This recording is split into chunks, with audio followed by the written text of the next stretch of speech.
Prontinho. Bom, então, boa noite oficial a todos aí. Obrigado pela participação, pelo tempo de vocês. Espero que essa apresentação que eu tenho que fazer agregue para vocês um conhecimento, experiência que eu tenho acumulado durante esses anos todos, porque no final o propósito meu sempre é esse, tá?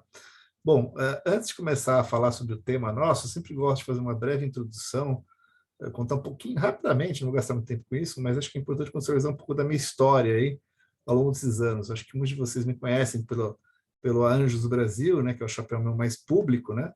Mas eu tenho toda uma história anterior como empreendedor na área de tecnologia. Eu comecei cedo, ainda época de garoto, para deixar claro para vocês, a programar, a desenvolver software, como muitos empreendedores começam hoje, né? Na época não chamava startup, mas não é tão diferente do que eu fiz naquela época, né? Claro, ainda sem saber todas as metodologias, processos, sem ter investimento, né? Criei a primeira startup em 1986, ainda quando cursava a faculdade, fazia engenharia elétrica, enfim, desenvolver um software, na época que seria equivalente a um browser atual, né? Era o que a gente chamava de um emulador de terminal, né? Enfim, tive toda uma jornada nessa época, né? Como eu falei, chamado bootstrap, né? Com recursos próprios, até que no começo dos anos 2000, depois do estouro da bolha na internet, eu comecei a ser procurado por fundos de venture capital. Então, não existiam muitos, existiam alguns deles, que começaram a bater na minha porta, e foi quando eu comecei a conhecer esse ecossistema. Até esse momento, né, não tinha pouco acesso, né, era ainda um mercado muito pequeno, principalmente aqui no Brasil, mas, enfim, e fruto vi que tinha um valor agregado, não era só dinheiro, até porque nessa época a empresa minha nem precisava mais de dinheiro, já era uma empresa que já gerava caixa, né, enfim, então, por isso justamente que o pessoal começou a bater na minha porta, mas eu vi que tinha um valor agregado muito grande, que além disso, que era justamente o conhecimento, a rede de relacionamento, a visão deles, né, ter alguém de fora olhando a empresa, e eu acabei resolvendo, né, aceitar a proposta para receber investimento, até para criar um novo negócio, que naquela época eu estava na minha cabeça, e nesse momento, obviamente, com a entrada do investidor, do fundo, tivemos que estruturar um conselho de administração, né? Então, minha experiência nessa área como conselheiro, né, não era bem uma startup mais, né? O estágio não era uma empresa grande, se bem que não era uma empresa grande, era uma empresa, enfim, de médio porte. Começou nessa época, né, entendendo aí como é que faz, pelo lado como empreendedor, né? Mas fui aprendendo muito com esses investidores, entendendo, inclusive, todas as óticas de como é que funciona a estruturação de um conselho eficiente, um conselho realmente que gerasse valor, né? E a partir daí, enfim, fazendo toda a jornada, né, todo o ciclo de investimento, acabei fazendo a venda do meu negócio em 2009, né? E nesse momento eu resolvi começar a ajudar outros empreendedores como, né, um mentor, como advisor e como investidor anjo. Acho que não preciso entrar em detalhes aqui, que todos vocês conheçam bem esse papel. Né? Em 2011, eu acabei fundando Anjos Brasil, muito motivado aí por um propósito de fomentar essa atividade aqui no Brasil. Escrevi até um livro, né, que é o Investidor Anjo, sobre o tema, para justamente compartilhar esse conhecimento e experiência. E venho, ao longo desses anos todos, né, ajudando esses empreendedores a se desenvolverem, né? E também ajudando algumas grandes corporações que começaram a querer se conectar com esse ecossistema. Então, eu venho trabalhando com grandes empresas, né, pelo lado que a gente chama do lado buy side, né, do lado do investidor também. Então, né, acho que essa dupla ótica minha, tanto o lado como empreendedor, que eu passei como vivi como empreendedor, como o lado como investidor, e como advisor, como mentor, eu diria que me ajuda a entender esses dois lados muito bem, né? Tanto que eu fui convidado aí, há uns 4 anos atrás, pelo IBGC, para participar de um comitê que na época eles estavam, uma comissão que eles estavam formando naquela época, que era o Comitê de Startups, para ajudar a construir o caderno de governança de startups. E tinha um grande prazer em colaborar, né, buscando trazer a experiência acumulada, né, e principalmente uma visão, né, que é bem diferente vamos chamar assim, da governança mais tradicional, né? Claro, usando os princípios, as boas práticas, acho que isso vale para qualquer tipo de empresa, mas aplicável ao que é o nosso ecossistema, o nosso universo. Então, isso é um processo simples, prático, objetivo e eficiente, né? E foi isso que a gente construir, né? Tanto que hoje eu sou, inclusive, professor convidado deles para dar aula no curso de governança de Startup Scale-Ups, né? E no ano passado eu recebi um convite aqui, uma provocação, inclusive foi do Orlando Sintra, da BR Angels, que é um grande parceiro nosso. Falou, poxa, Cássio, a gente tem aqui, né, muitos executivos que estão começando a investir em startups, vão participar dos conselhos, mas eles não têm experiência, né, em atuar no conselho, né? E ele, né, tinha a visão que não era só governança, e além da governança. Ele pediu, Cássio, você não quer estruturar, já que você já dá aula sobre governança, mas uma coisa mais ampla, que dê uma visão completa sobre, né, como é que é a atuação de um conselheiro, mentor, E foi isso que eu falei, ok, vamos propor aqui uma ideia, vamos fazer um piloto, ver o que dá. E o negócio deu mais certo do que eu esperava. Mais certo por quê? Porque eu acho que a gente realmente está atendendo uma necessidade, uma demanda que a gente vê muito grande de pessoas que estão se conectando nesse ecossistema de alguma forma, ou que já até estão conectados, mas que de alguma forma precisam, né, de um, enfim, conhecimento, uma experiência maior. Eu digo o sucesso disso, para mim, maior é a satisfação que a gente tem tido aí nesse resultado, né? E a ideia hoje é justamente compartilhar um pouquinho dessa experiência acumulada, né, com vocês, daí um pouco da visão. Mas antes de entrar nesse assunto, eu inseri um slide aqui meio off-topic, eu digo meio off-topic, explico por quê. Porque falar sobre um pouquinho o status hoje do nosso ecossistema de startups. A gente tem visto aí muitas notícias, aí, acho que vocês têm acompanhado a imprensa, sobre demissões, né, vários unicórnios, porque, né, algumas notícias até um pouco umas chamadas mais fortes, dinheiro acabou, né? E eu queria mostrar, eu achei esse levantamento aqui feito pelo Distrito bastante interessante, né? Acompanha a série histórica de investimentos dividido por capital semente, né, early stage e late stage, para mostrar duas coisas, duas conclusões muito importantes, né, gente? Essa história, primeiro, que dinheiro acabou, né? Acho que está muito longe disso, até porque se vocês observarem esses gráficos, né, mesmo no caso do early stage e no late stage, houve uma redução em relação ao ano passado, sim, isso é fato. Mas olhem só, comparem com 2020, comparem com 2019, vocês vão ver que esse ano está sendo um número maior que esses. Então, o que significa isso? 2021 realmente foi um ano, eu chamo ponto fora da curva, né? Vocês veem que até houve um salto muito grande, né? Principalmente no late stage, no primeiro semestre do ano passado, né? Houve uma certa chamada, aquela famosa frase, né, do Alan Greenspan, uma exuberância irracional, na minha opinião, um pouco exagerado, com certeza, né, com valuations muito inflados em função desses investimentos aí muito elevados. E, obviamente, a gente sabia que ia haver uma correção, que é o que ocorreu, mas uma correção que não significa acabou, né, o negócio, muito pelo contrário, né, o seu ecossistema continua assim crescendo, né, se você olhar, se você tirar o ano de 2021, você vai ver que a curva continua de crescimento. E quando a gente fala de capital semente, que é o capital mais inicial, né, esse continua tendo crescimento, né, semestre a semestre, e crescimentos significativos. Então, novamente, quis dar esse cenário porque, assim, um dos desafios que eu sei para qualquer pessoa que vai atuar nesse ecossistema, né, como conselheiro, é entender, né, tudo que está por trás, né, entender os bastidores, né, entender como é que funciona a dinâmica desse ecossistema.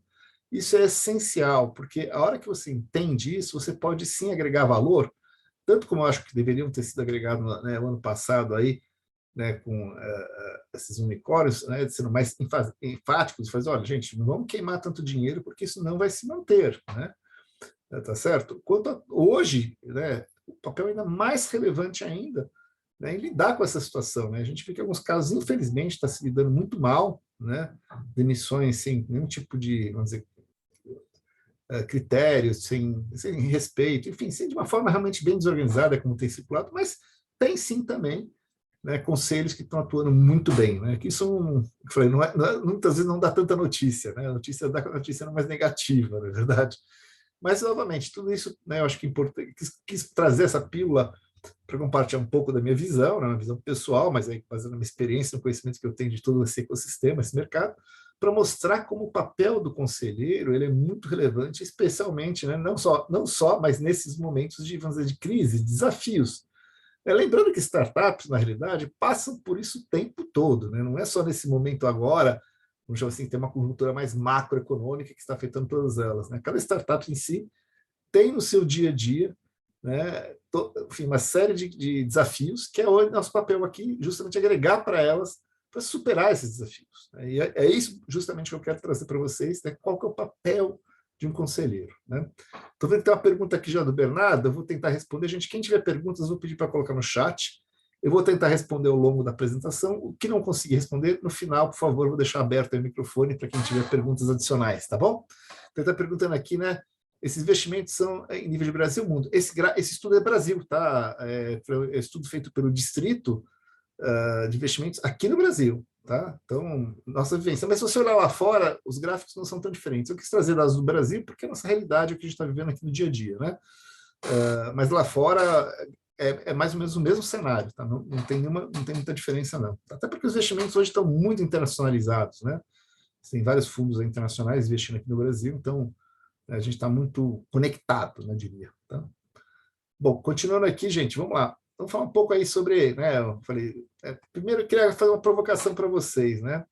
Apesar que já dei um spoiler aqui, já falei antes, mas eu queria que vocês me respondessem aqui no chat, por favor, colocasse assim, na visão de vocês, né? Por que as startups precisam tanto de conselheiros, advisors e mentores? Né? Eu já dei um jabá, jabá não, já dei um spoiler aí para vocês, né? Não vale falar o que eu falei, né? De crise, mas queria além disso, né? Além de dar situações de crise, o que mais vocês acham que é importante para uma startup? Olha lá, para evitar cabeçadas já dadas, né? O Joaquim está respondendo aqui. Legal, Joaquim. Experiência que o Michael e o Alexandre, desculpa, tá falando. O Michael está falando de governança, isso, né? Governança sem dúvida, né? Aí o Fernando aqui está falando que é oxigenar as estratégias com novos conhecimentos. Perfeito, Fernando, acho que faz todo sentido, muito bom. Peraí, que agora foi mais rápido que eu aqui. Vamos lá, deixa eu voltar aqui só um minutinho para eu poder ler daqui. Para quem for assistir depois saber. Aqui a Ana Paula está falando, né, pela falta de experiência, já que são especialistas em tecnologia. É verdade, Ana Paula, muitas vezes o empreendedor não tem grande experiência na gestão de negócios, né?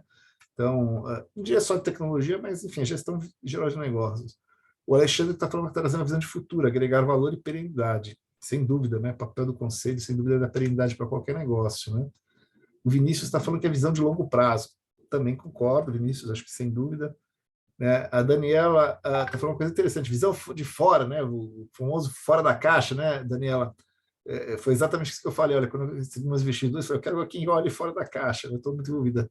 A Jamile está falando rede, networking, conexões, com certeza, isso agrega muito valor, porque às vezes falta isso para o empreendedor, né? Com as conexões certas, as pessoas com quem conversar, falar, atrair, enfim, clientes, fornecedores, enfim, potenciais pessoas, colaboradores. A Rogério está falando aqui, porque precisam ter governança para estarem preparados para receber investimentos e até mesmo para eventual venda do negócio. Sem dúvida, Rogério, governança, né, eu diria que ela é para investimentos, é para venda, para um exit e também para a gestão do negócio em si, né? Então, sem dúvida nenhuma. Aí o Wagner está falando aqui, né? Muitos empreendedores de startups são muito mais técnicos, com bem menos experiência em negócio, precisam de muita ajuda. Correto, concordo. Aí o Paulo está falando aqui, não é fácil se entender contabilidade, jurídica, trabalhista, existem conhecimentos técnicos, né? A gente vai falar um pouco sobre isso, muito bom. Técnicos não de tecnologia, né, gente? Outros conhecimentos técnicos, né?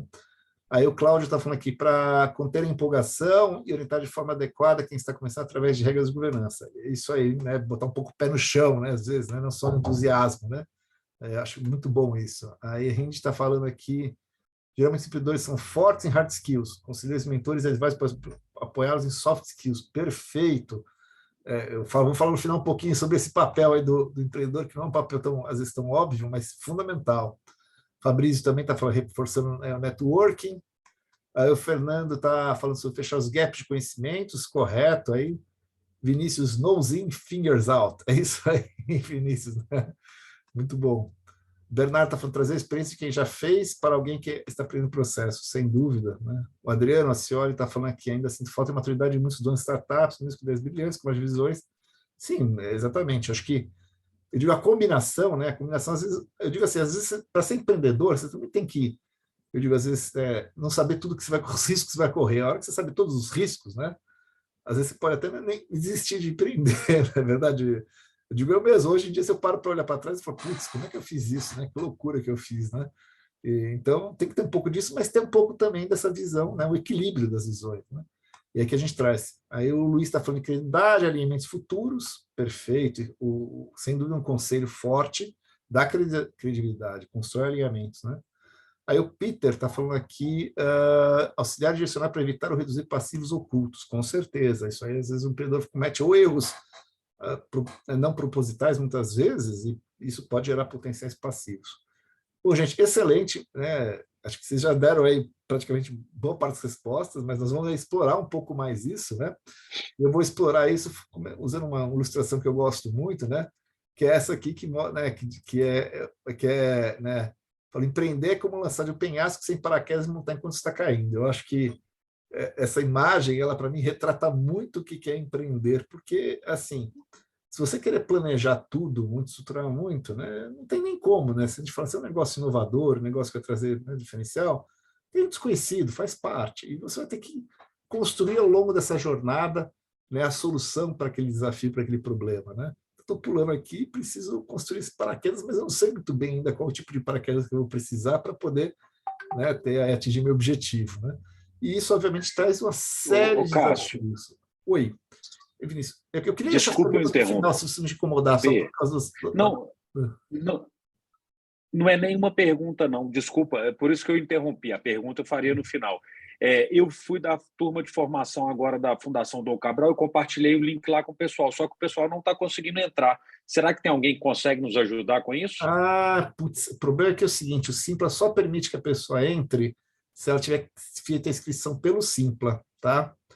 Vou pedir a Tá. seguinte Então deve gentileza ser para eles. essa a Desculpa, então, dificuldade. eu vou pedir o seguinte, eu vou compartilhar aqui um WhatsApp para eles, se você puder mandar para eles, aí você fala para eles o seguinte, eles mandarem uma mensagem pedindo para a gente compartilhar depois a gravação para eles, tá bom? Peço desculpas, mas é Tá, uma desculpa orientação. interromper. Não, não, sem problema, entendi. Eu que agradeço a conversação. Então, ó, tem esse link aqui do WhatsApp, pede para a pessoa entrar e falar, olha, eu queria depois assistir a gravação e aí eles enviam para eles, tá bom? Obrigado, Vinícius, pelo apoio, tá? Obrigado a vocês. Vamos lá. Então, a gente fica esse link, depois se alguém quiser perguntar alguma coisa que não deu para falar aqui, podem mandar as mensagens aqui que a gente tenta responder para vocês, tá bom? Já fica aí com vocês com referência. Bom, vamos lá. Falando exemplos, né, de valores agregados. Acho que vocês já falaram vários, né, mas aí só para reforçar e destacar, né, o primeiro, que é o mais óbvio de todos, né, aconselhar utilizando a sua experiência profissional, né? Acho que isso sem dúvida nenhuma, a gente sabe que a experiência prática, a experiência vivida, eu digo, né, não tem curso, não tem aula que ensine, né? Só realmente tem que passar. Claro que a gente pode aprender muito, mas sempre a experiência prática tem um valor, né, inigualável, e por isso que tem um valor gigantesco, né?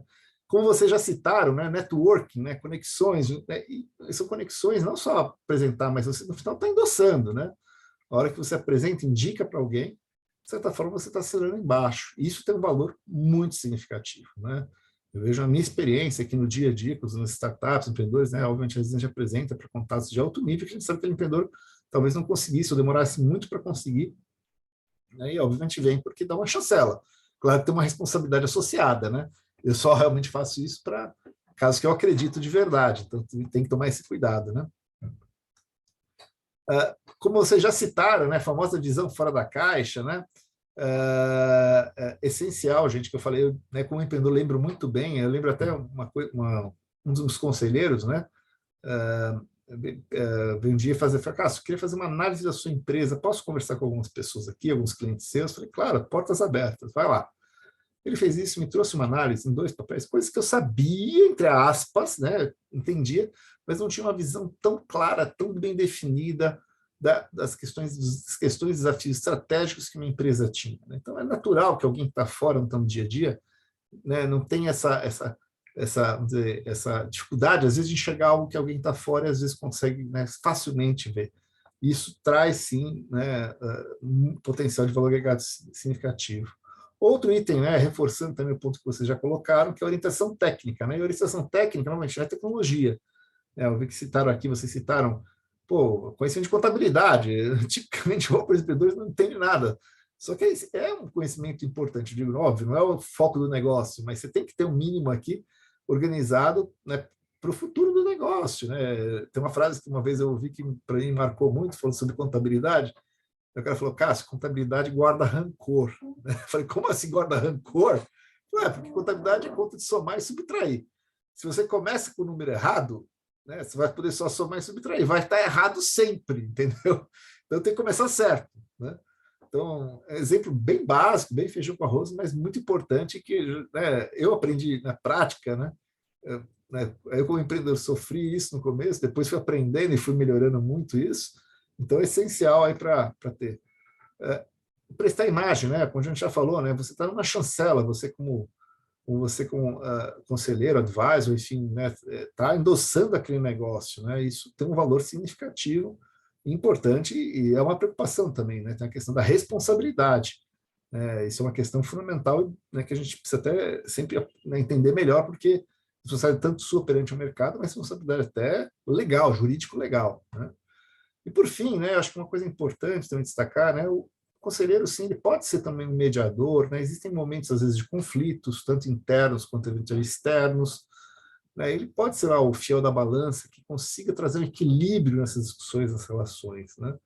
Então, isso, sem dúvida, eu também considero um papel essencial para quem, né, atua ou vai atuar nesse papel e conseguir, no momento certo, às vezes, ter a ponderação, ter o equilíbrio, até porque quando você olha o conselho de uma startup, né, ele é um conselho que tem desafios, porque tem investidores, tem os empreendedores, o empreendedor que é sócio, que é executivo, né? Então, esses conflitos, esses vários papéis que cada um tem lá dentro de um conselho, torna um desafio maior, eu diria, quando você tem até uma companhia que às vezes, né, tem um conselho profissional, um conselho mais independente, né, que, né, você consegue tirar mais o conflito da mesa. Uma startup, infelizmente, não tem como fazer isso, né? Realmente tem que estar todo mundo lá envolvido, né, diferente de um conselho de uma empresa já estabelecida. Então, tem muitos momentos, é assim, né, como eu falei, ela passa por altos e baixos muito comuns, né, você tem que saber lidar com essas situações. Né? Isso é um desafio grande, gente, adianto para vocês, talvez seja um dos maiores desafios aí do conselho. Né?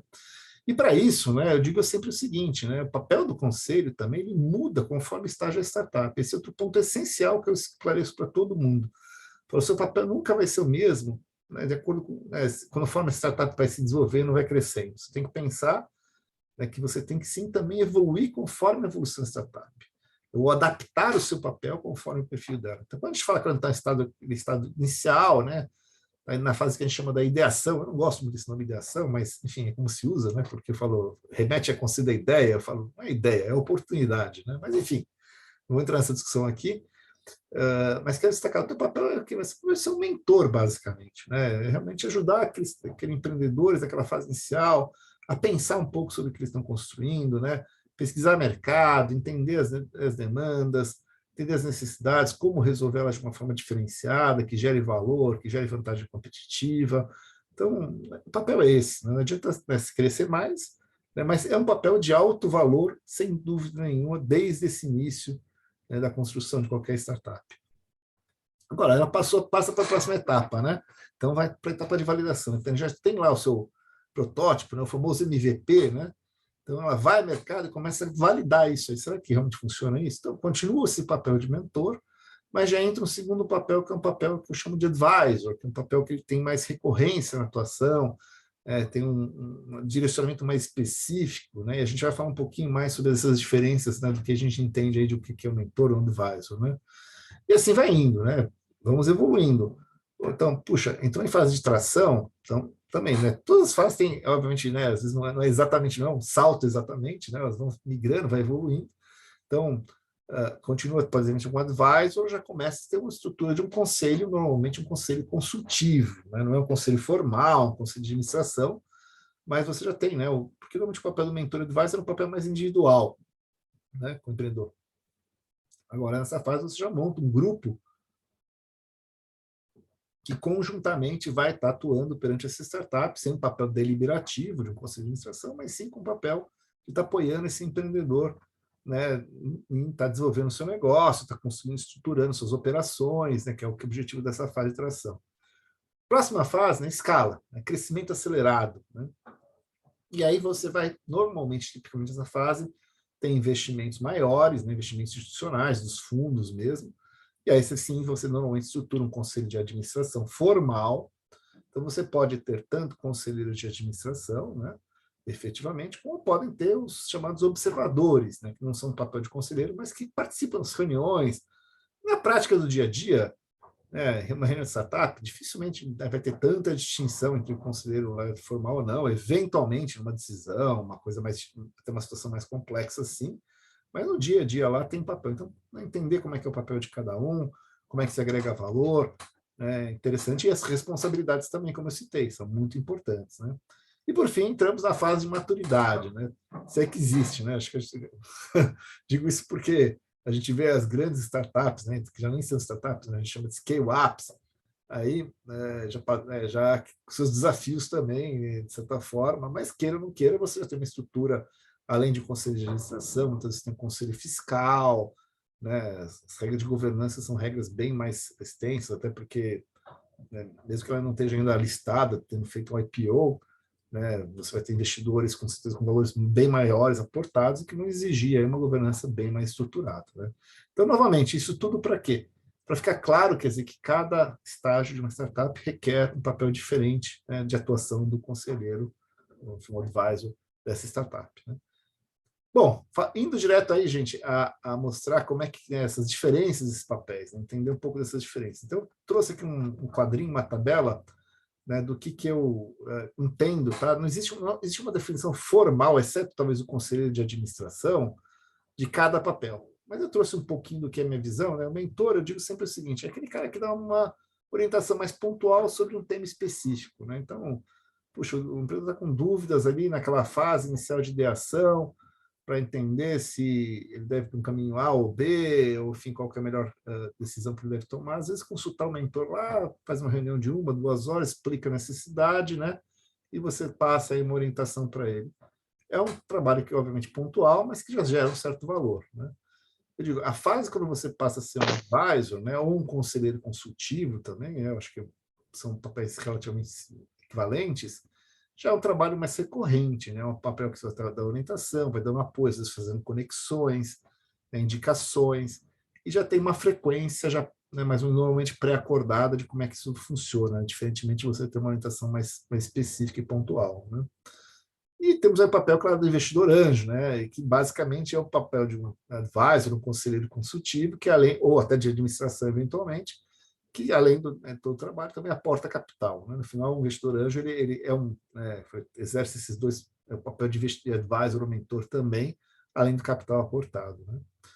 Bom, obviamente, seguindo a sequência, né, a gente tem o conselho de administração, como eu falei, que esse sim é um papel formal, né, juridicamente, ele formalmente, se você é um administrador da companhia, né, mesmo não sendo um executivo, né, você formalmente ele vai estar registrado, né, nos quadros societários, não, nos quadros enfim, de direção da companhia como um administrador com o papel de conselheiro, né? Isso tem uma série de implicações importantes de se entender, né, em termos de responsabilidades que isso implicam, né? Por fim, existe, claro, sempre o papel dos consultores, dos prestadores de serviços, que eu distingo dos outros papéis, né? É importante ficar claro isso.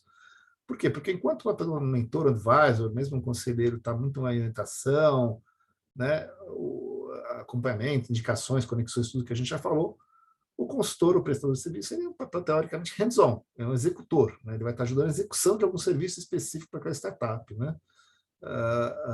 Enfim, então tem essa distinção que eu coloco bem grande nesse sentido, né? Todos os outros papéis são muito mais consultivos, orientativos, enquanto né, o consultor ou prestador de serviço vai estar executando, trabalhando com isso, né? E como é que, né, qual o comprometimento? Né? Já falei um pouco, mas vou adiantar um pouco sobre comprometimento e remuneração, né? Como é que funciona tipicamente, né? Bom, o trabalho do mentor, já falei, é pontual, então algumas horas que você vai se dedicar para aquele negócio. Normalmente isso é pro bono, né? Muito, o que o americano chama muito do give back, né? Deixa eu ajudar esse empreendedor, passar, é uma coisa que eu particularmente gosto muito de fazer, principalmente quando eu, claro, sempre buscando agregar valor para esse empreendedor, né? Independente de qualquer retorno que eu tenha ou não diretamente, só o prazer de ajudá-lo mesmo, tá? Já quando a gente fala de um advisor, um conselheiro consultivo, a gente já está falando, né, de recorrência, lembra, né? Então, quanto a mentoria é um trabalho mais pontual, o advisor já está se comprometendo a algum número de horas, X por mês, e aí sim, aí começa a caber algum tipo de remuneração, normalmente em equity, em participação societária, pequena, obviamente sempre é bem pequena, né? Existem algumas formas de você definir isso, mas enfim, esse é o justo, né? O investidor anjo, como eu falei, ele agrega, né, papel de advisor e conselheiro e já tem um equity já acordado, né? Falei de investidor anjo, mas não só investidor anjo, investidores em geral, né? Investidores podem ser fundos de investir e tal, e vão estar trabalhando também, dedicando a isso, né? Quando for o líder, obviamente, vai estar dedicando mais tempo. Quando for um follower, quando estiver seguindo, co-investindo, um pouco menos de tempo, né, necessário, vai estar mais dando um suporte, né, adicional àquela startup, né? Evoluindo, né, para a próxima etapa, o conselho de administração a gente já tem uma dedicação bem maior, né? Deixando claro, gente, esse conselheiro, né, presidente de um conselho de administração, não é ir lá participar da reunião, sentar lá, gastar 2, 3 horas e pronto, acabou, gente. Isso para mim não é, isso é uma má prática, né? Um trabalho de um conselheiro é ruim, na minha opinião, tá?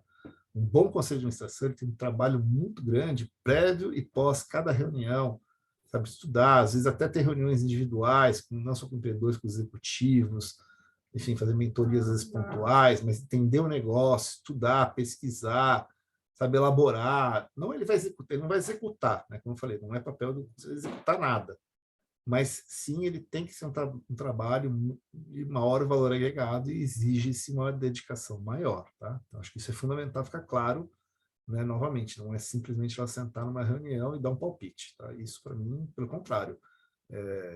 Já vi conselheiros que, infelizmente, acabam tendo essa postura, que normalmente, na minha opinião, mais atrapalham do que ajudam, tá?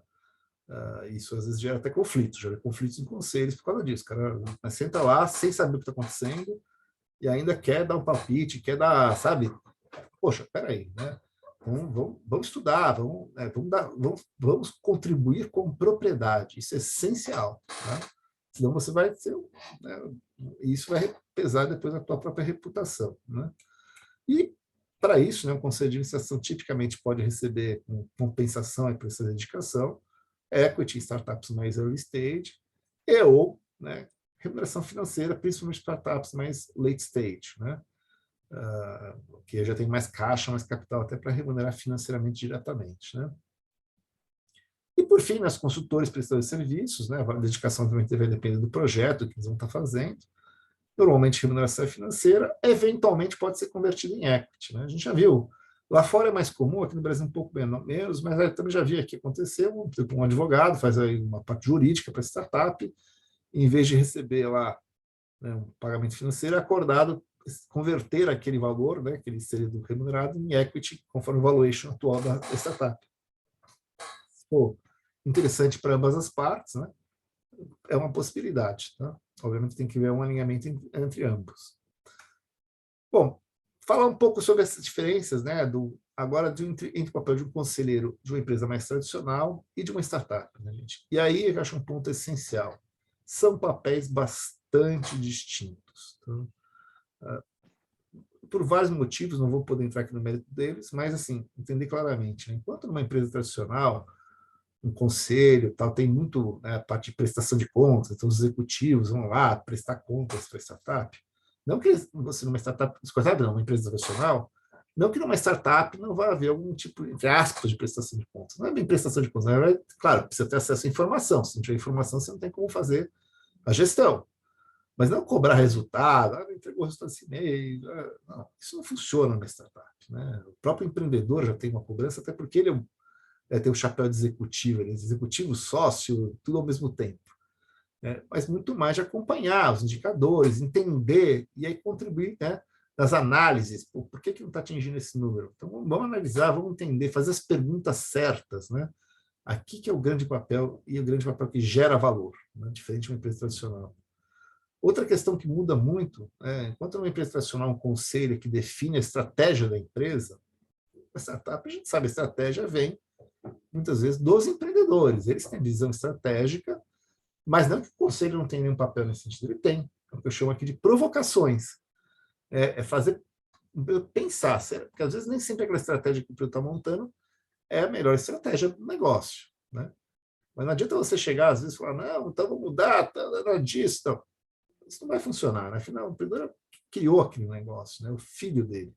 Então, você vai chegar e falar, olha, o teu filho está com o nariz torto. Né? Não vai funcionar muito bem. Não é que você vai ter que ser delicado, não tem problema. Se o nariz estiver torto, vai mostrar, o nariz está torto. Mas às vezes perguntar para ele, olha, será que o nariz dele não está torto? Faz um para ele pensar e vai ajudar ele a refletir sobre aquilo. Isso gera normalmente mais valor do que querer dar direcionamentos. Tá? Então, novamente, uma grande diferença. Né? Outra diferença, né, gente, né, enquanto um conselho de empresa estacional aprova qualquer linha de financiamento, vai captar recursos no mercado, debêntures, mesmo um IPO, né, enfim, uma startup também tem, mas enfim, vamos falar de IPO, mas enfim, numa startup você está muito mais ajudando esse empreendedor a captar, né? Não é só simplesmente você tem que, isso tem um pouquinho de hands-on, não que você vai fazer a captação, mas abrir portas, conexões, ajudar a conseguir abrir, né, caminhos para que se consiga se desenvolver, né? Então, acho que também é uma diferença significativa. Né? Outro papel, gente, essencial, né? Enquanto numa empresa tradicional, uma das grandes missões do conselho é proteger a empresa contra eventuais riscos, né? Levantar os riscos, analisar riscos. Existem, as estruturadas até em grandes companhias, os comitês de riscos, né? Que é um comitê específico, normalmente ligado ao conselho para poder mitigar todos os riscos, porque realmente uma grande companhia, se tem um problema, normalmente o problema acaba vindo um problema muito grande, né? Uma startup, gente, o papel é totalmente diferente, né? A startup tem que estar pronta para tomar riscos, mas tomar riscos calculados também, ainda mais conforme ela for crescendo, né? Então, o papel do conselho está muito nesse sentido, de instigar que consiga se fazer uma gestão de riscos, né? Não limitar, não deixar de tomar, porque faz parte, se você não tomar risco, você não vai ter resultados diferentes, né? Mas muito bem calculados, né? Isso a gente, né, pode até destrinchar melhor. E por fim, né, enquanto numa empresa tradicional se faz muitas políticas que a gente chama de gestão, enfim, tudo mais, aqui a gente está falando muito mais de políticas de estímulo, né? Que era plano de stock options, como atrair novos talentos, né? Muito mais porque é um negócio que tem que crescer e crescer muito pessoas muito talentosas. Então a gente tem que fazer coisas que sejam, né, muito atrativas, né? E também lidar com situações de desafios, né? Quando a gente vê, por exemplo, essas situações aí de scale-ups, essas unicórnios estão tendo queda de valuation, gente, sabe qual é um grande fenômeno? Né? A gente fala das demissões, mas não é só demissões. Tem muita debandada. Por quê? Porque uma forma de você estimular a reter muitos colaboradores é o plano de stock options. O plano de stock options estabelece o que a gente chama de strike price. Né? Não vou conseguir entrar nos detalhes aqui, né? Isso depois a gente pode entrar no detalhe, mas, enfim, às vezes esse strike price é baseado no último valuation. A valuation caiu, o que significa? Que aquela stock option está com preço mais caro do que o valuation atual. Quanto que ela vale? Nada, né? Eu vou exercer uma stock option com, né, um valuation que é mais caro, se não sabe se lá Deus se a startup vai conseguir retomar. Isso, gente, pode causar um problema seríssimo, né? Eu falei de debandada, literalmente, porque muitas vezes o que retém aquele colaborador talentoso, você nem consegue pagar um salário tão alto para ele, é stock option. Promessa de futuro, ele tem um grande ganho. Aí, se isso, né, desaparece do dia para a noite, o cara vai pensando duas vezes, pô, estou aqui, né, ganhando menos do que eu deveria ganhar no mercado, ainda, né, um negócio que não vai valer nada, cara, vou procurar outro lugar. Aí, gente talentosa, o mercado está ansioso por elas, né? Então, situação que tem que ser muito bem cuidada e que a gente vê muitas, infelizmente, muitos conselhos não olhando isso com a atenção devida, né? E isso pode causar grandes problemas, né? Enfim, né, como vocês podem observar aqui, tem muitas diferenças que a gente tem que conhecer a fundo para poder entender essas diferenças de papéis, né? Bom, falando um pouco agora a diferença entre conselho consultivo e conselho de administração, né? Acho que isso também é outra coisa importante de se entender, né? Acho que todo mundo tem mais ou menos clareza, né? O conselho consultivo não é um conselho formal, normalmente, ele é um conselho mais, entre aspas, informal, pode até existir nomenclatura, mas não tem um papel de responsabilidade efetivo, desde que, isso é muito importante, nenhum dos conselheiros exerça o papel do que seria o conselho de administração, porque às vezes eu já vi casos de startups que já tem um conselho consultivo, mas que toma decisão o tempo todo, né? Põe ata de reunião, com decisão tomada. Gente, caracterizou como conselho de administração. Responsabilidade fiduciária, responsabilidade legal, jurídica, está lá, entendeu?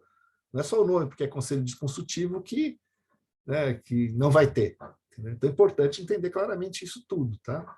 E nesse sentido, né, enquanto a gente fala que o conselho consultivo tem aconselhamento, o conselho de administração ele tem a responsabilidade, por mais que ele não vá dar direcionamento estratégico, ele aprova, no final do dia ele aprova, tá? Todo direcionamento estratégico, aprova orçamento, aprova qualquer coisa, qualquer transação societária, né? Ele vai estar assinando lá embaixo. Conselho consultivo, não, né?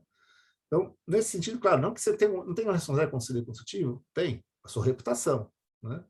Se você fizer alguma besteira, mas pode pesar no seu nome, tá?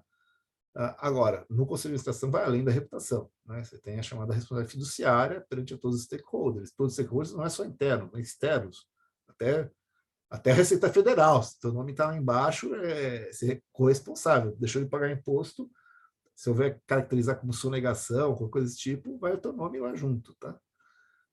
Atribuições, né? Então, nós já falamos orientação, conexões, né? E no conselho de administração tem a tomada de decisão também. E, por fim, remuneração, nós já falamos também um pouco, né?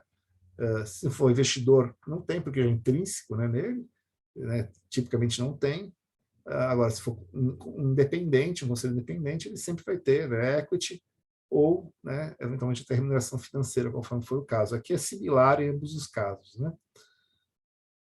Perfeito? Bom, para concluir aqui, gente, né, queria colocar dois pontos importantes para você, né? Foi comentado soft skills, eu lembro bem, né? E justamente, gente, né, eu já falei um pouquinho sobre isso, na Fel da Balança, né? Muitas vezes a gente, como conselheiro, acaba todo muito como psicólogo, né? Dar força para os empreendedores em momentos difíceis, achar equilíbrio nas relações de conflito.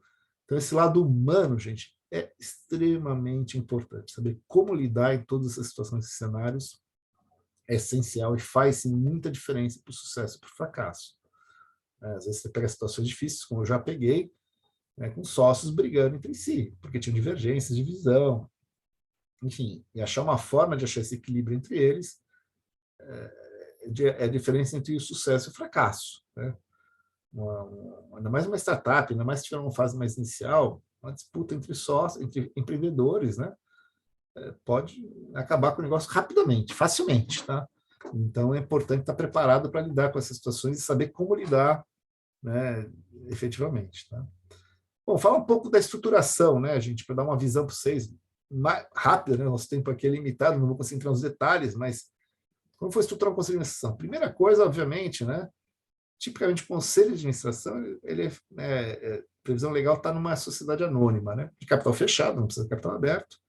Né? Então, você constitui ou transforma uma limitada, que é o mais comum, em uma SA para constituir.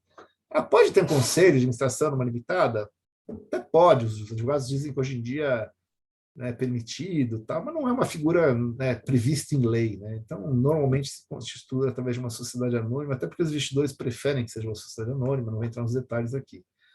Segunda coisa, né, tem que estabelecer quais são as regras de governança, como é que vai funcionar esse conselho, qual que são as atribuições deles, responsabilidades, enfim, todo o processo que vai ser da governança deles, como é que vai receber os suportes, enfim, a interação. Terceiro ponto, gente, temos que elaborar o estatuto, né? O estatuto já na Constituição, na transformação assim, e o acordo de acionistas, né?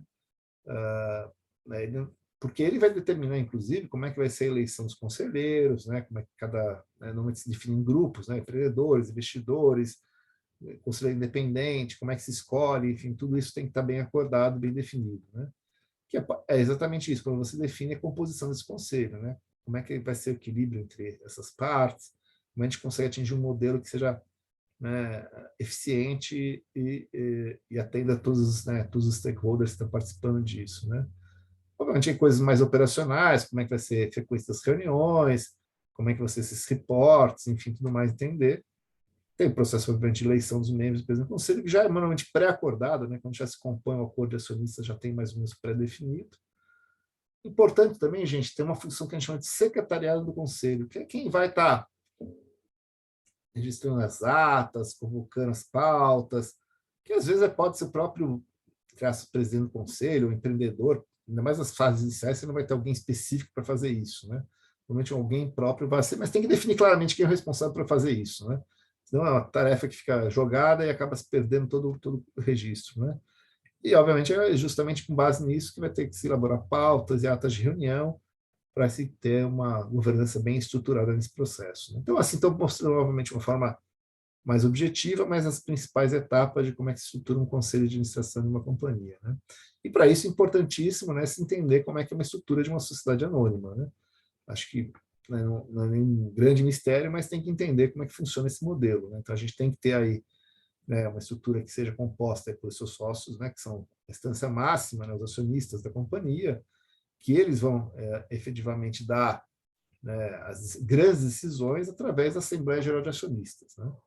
Ela é a Assembleia que define, né, as grandes decisões das companhias e vai estar tudo isso definido no Estatuto Social, né, e, além da própria lei das SA já prevê muitas das coisas, né, de quais são as atribuições para serem definidas na Assembleia Geral de Acionistas.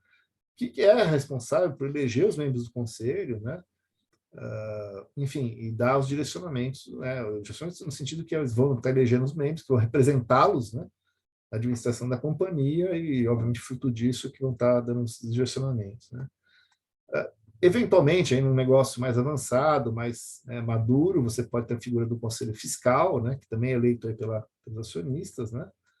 E embaixo disso nós temos a diretoria estatutária, que são, né, os executivos, né, executivos entre aspas, né, numa startup a gente não tem essa distinção, né, são os próprios empreendedores tipicamente, né, às vezes, em estágios mais maduros, o empreendedor deixa de ser executivo, só vai para o conselho, né, Enfim, aí tem várias situações às vezes que até os próprios investidores determinam isso, né? Dependendo do caso, aí tem situações, né? Para quem nunca viu, nunca acompanhou as histórias aí dessas grandes unicórnios, aí os conflitos que surgiram, né? Tem aí, não sei se alguém já viu a série aí do Uber, né? Que é o Super Pumped, que tem aí, e outras séries aí que tem, são bem interessantes aí para ver como é que essas situações de desafios, de conflitos aí que você tem, né, nessa relação, tá? E, por fim, né, são, né, a diretoria estatutária que vai estar aí, exatamente dando, né, a execução do dia a dia de uma sociedade anônima, tá certo? Então, enfim, eu vou deixar, Jefferson, se for nada urgente, eu prefiro deixar para o final, se puder ser, tá bom? Obrigado. Estou vendo que tem umas dúvidas aqui, eu também vou tentar responder no final, tá bom, pessoal? Bom, é mais por causa do tempo aí que eu sei que algumas pessoas têm horário, então, enfim. Por que se usa o MSA, gente? Basicamente assim, primeira coisa, a gente tem todas as regras básicas da governança estão definidas em lei, tá? Então, tem as leis da SA, obviamente todo conselheiro tem que conhecer detalhadamente essa lei, porque é ela que dá todas as diretrizes de como é que se estrutura, né, a governança de uma SA, tá certo? As premissas básicas, né? Segundo, normalmente é uma estrutura mais adequada para os investidores, você consegue separar o papel, né, do sócio fundador, o sócio empreendedor, né? A gente separa as classes de ações, tem ações ordinárias, ações preferenciais aqui no Brasil, né? Lá fora também pode se criar, se não está em lei, se cria preferred shares, né? Mas, enfim, também dá uma estrutura mais distinta, aí, inclusive com maior proteção jurídica, né, para os acionistas que não são administradores da companhia. Tá? E, por fim, um detalhe importante, que hoje já mudou um pouco na jurisprudência, no entendimento legal, que é a questão do ganho de capital no aporte e conversão. Tá? Um problema que existe em traços, que é aquela velha história, né, coisa que não está especificamente especificada na lei, mas o entendimento é que não tinha. Mas antigamente tinha uma interpretação de que uma limitada, quando entra um aporte de capital, né, com precificação diferente, com valuation maior, geraria um ganho de capital, porque as cotas são normalmente cotas definidas com precificação. Né? Numa SA você pode fazer ações sem precificação. Enfim, detalhes jurídicos contábeis, não vou entrar nessa discussão aqui agora, não dá, nosso tempo não dá, mas é importante entender. Mas, enfim, como boa prática, né, hoje em dia, inclusive, existia uma questão de por que não usar SA, né? Ainda existe a questão de publicações, né?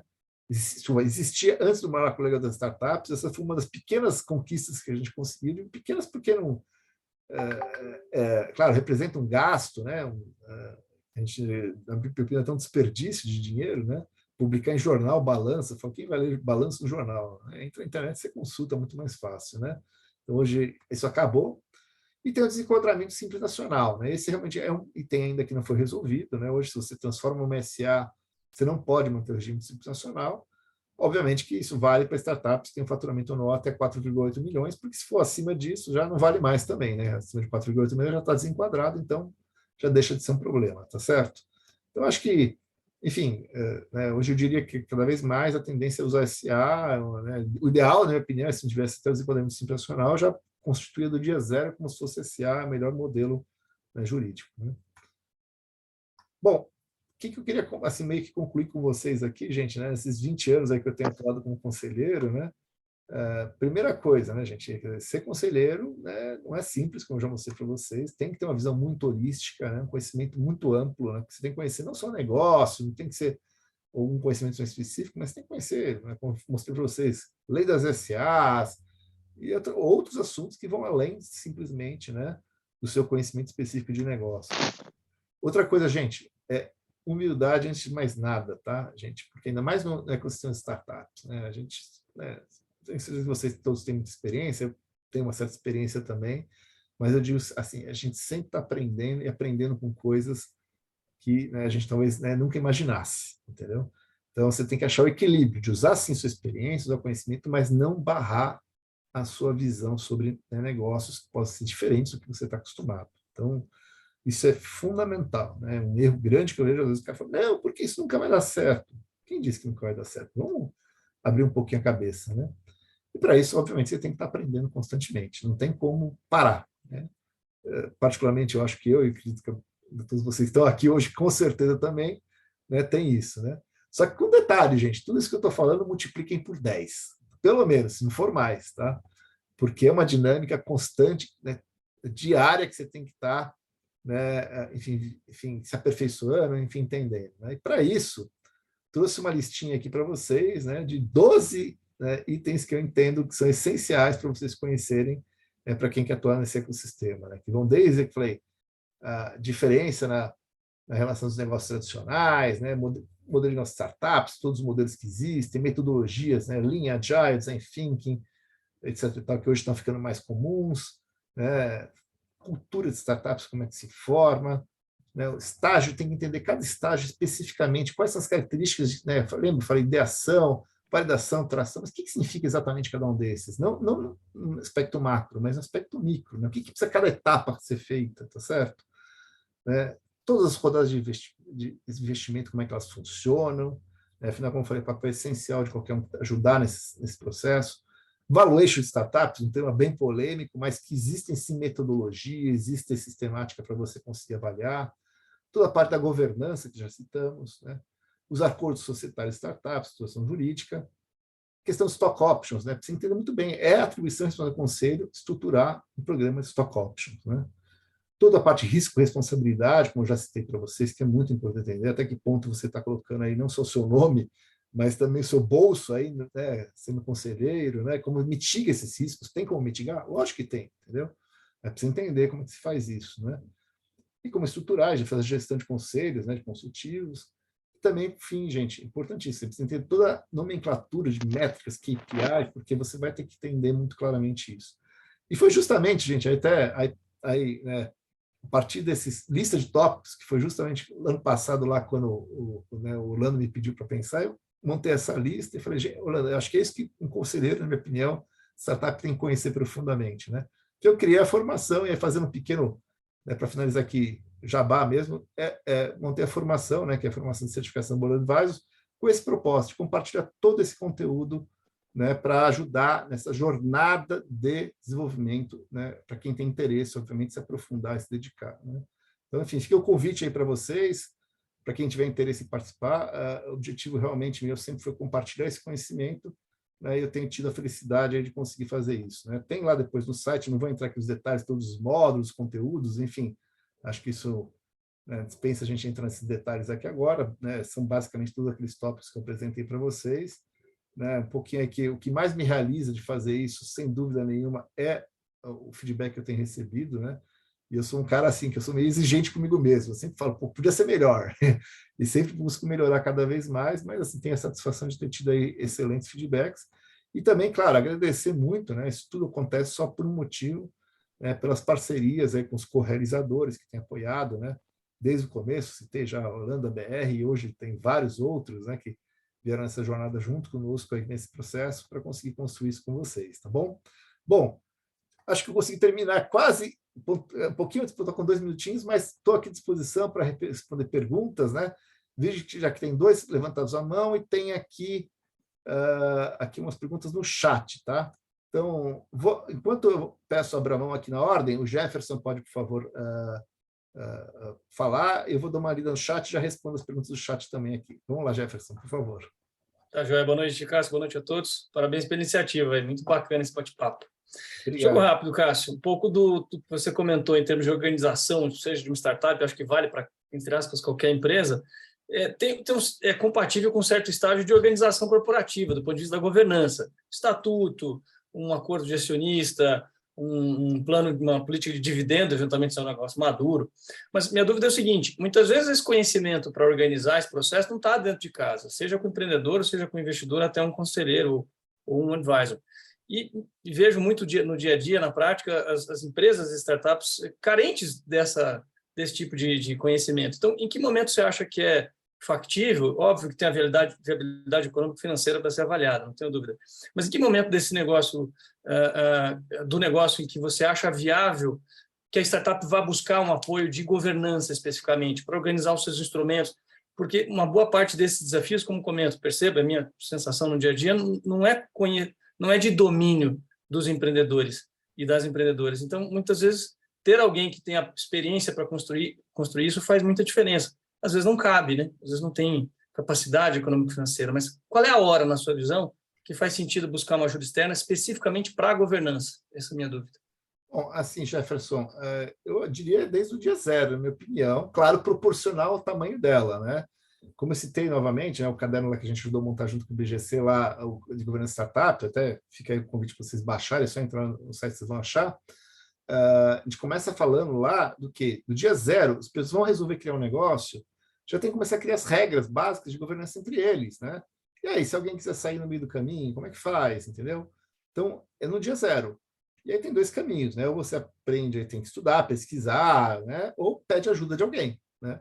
No fase zero, você pode pedir um mentor, alguém que tem experiência e conhecimento nesse sentido. Obviamente, sempre vai ser proporcional ao estágio de desenvolvimento dessa startup.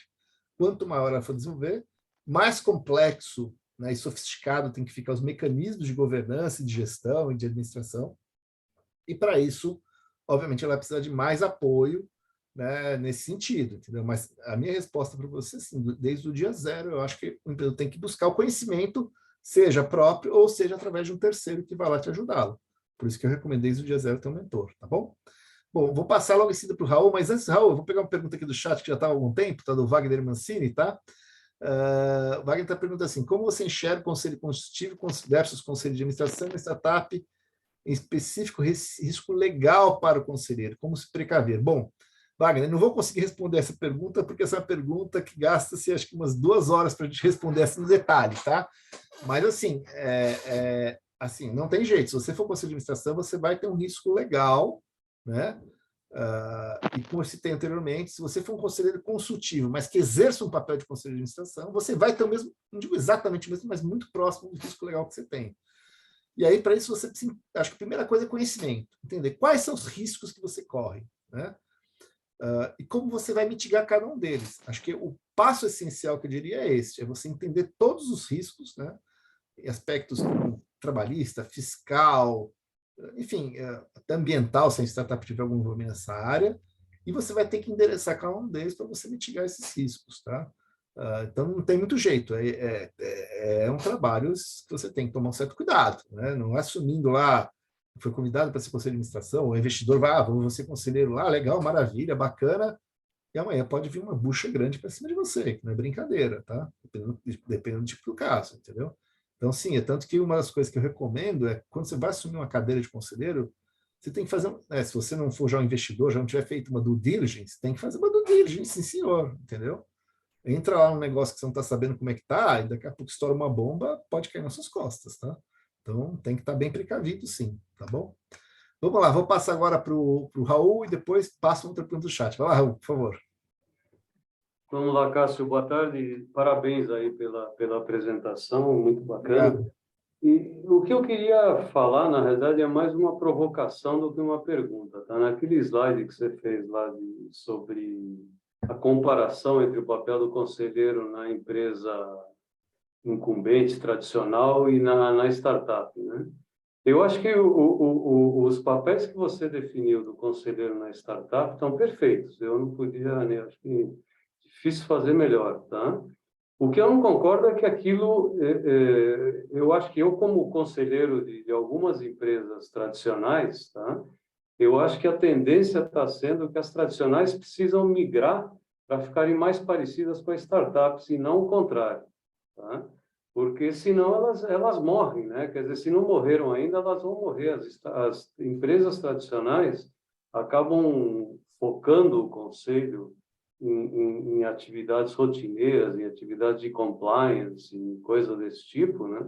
E perdem totalmente o papel de conselheiro de fato, né? De visionário, de ajudar, de apoiar, etc., né? Então, eu só queria fazer um comentário e ouvir um pouco da opinião. Eu acho perfeito, Raul, eu concordo plenamente. Eu só coloquei aquela comparação como é na média, né? E deixar claro, é uma média. A gente vê conselho de grandes empresas tradicionais que tem uma dinâmica totalmente diferente do que a gente chama da tradicional, vamos chamar assim, entendeu? E que eu concordo plenamente com você. Eu acho que, né, sou um pouco suspeito para falar, mas assim, estou 100% alinhado. Eu acho que as companhias tradicionais também têm que buscar aprender, né, o que tem essa dinâmica de mercado que cada vez está sendo mais rápida, mais ágil. Se ela parar no tempo, como se ela ficar só olhando o lado mais, vamos chamar assim, burocrático da coisa, vão ficar para trás, entendeu? Então, concordo plenamente com você, só comparei no seguinte sentido, né, mostrando como que é na média hoje, né, muitas vezes, acho que você que é conselheiro sabe disso, entendeu? Mas essa provocação sua é super bacana, e por isso que eu assim, falo, gente, vem conhecer um pouco esse universo startup para aprender e levar para a companhia tradicional, porque vai ajudar muita coisa. Mas obrigado, Raul. Bom Obrigado ponto, você. tá? Obrigado você. Vamos lá, pegar aqui, aqui pergunta agora do chat, depois eu passo aqui para o Fernando. Vamos lá. Vamos lá. Aqui, está citando aqui o WeCrashed também, aqui o Rodrigo restou. O Crash é uma ótima série também da WeWork, vale a pena também, mostra a situação de conflito de conselho, tudo, vale a pena também, recomendo, né?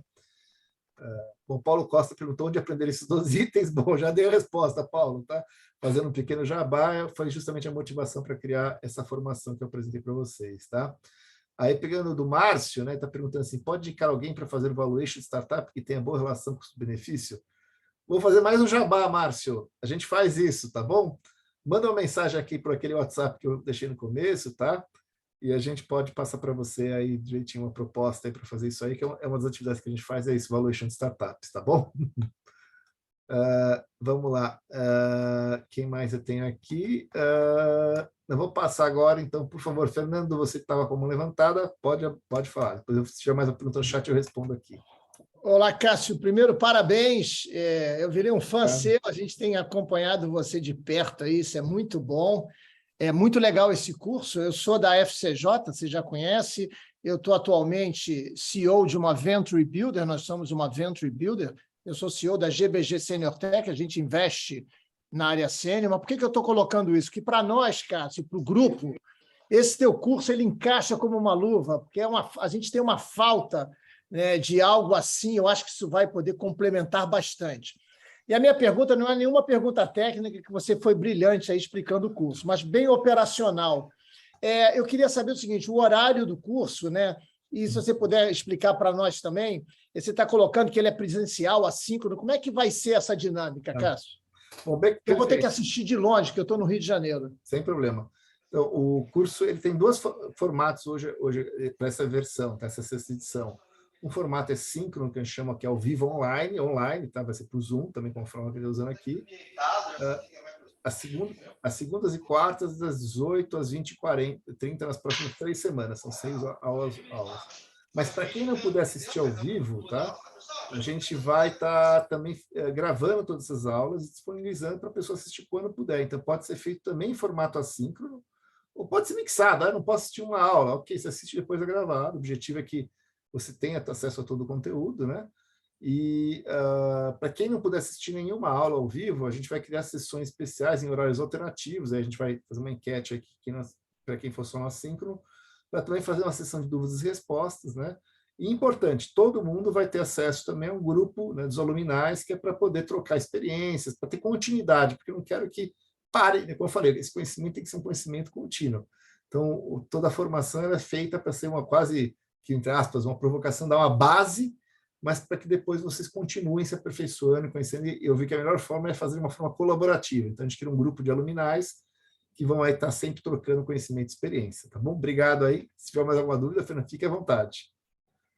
Não, eu queria dizer, né, que eu já fiz minha inscrição, já paguei, já garanti o meu curso. Vamos nos ver semana que vem, aí, se vocês quiserem, tá bom? Obrigado mais uma vez pela deferência, tá? Bom, aqui acho que tem mais mensagens, agradecer as mensagens aí, obrigado, gente, vocês aí pelas mensagens super gentis aí que vocês estão dando. Enfim, deixa eu ver se tem mais alguma pergunta. Aqui, olha, Vinícius já até pôs o link aqui, obrigado, Vinícius. Bom, pelo que eu olhei no chat, me parece que não tem mais nenhuma pergunta para ser respondida nessa mensagem aí que eu quero agradecer novamente. Não sei se alguém tiver mais alguma. Se não, fica o convite aí para quem puder participar dessa edição. Se não puder nessa, tem as próximas. E as portas sempre estão abertas, gente. Agradecer a participação e a presença. Espero que essa primeira aula aqui tenha já agregado para vocês, dar uma visão, que o meu objetivo, como eu falei, é esse, é compartilhar sempre isso para que a gente tenha um ecossistema melhor, né, que todos vocês possam também sempre estar contribuindo para que juntos a gente vai construir, eu tenho certeza, um grande país.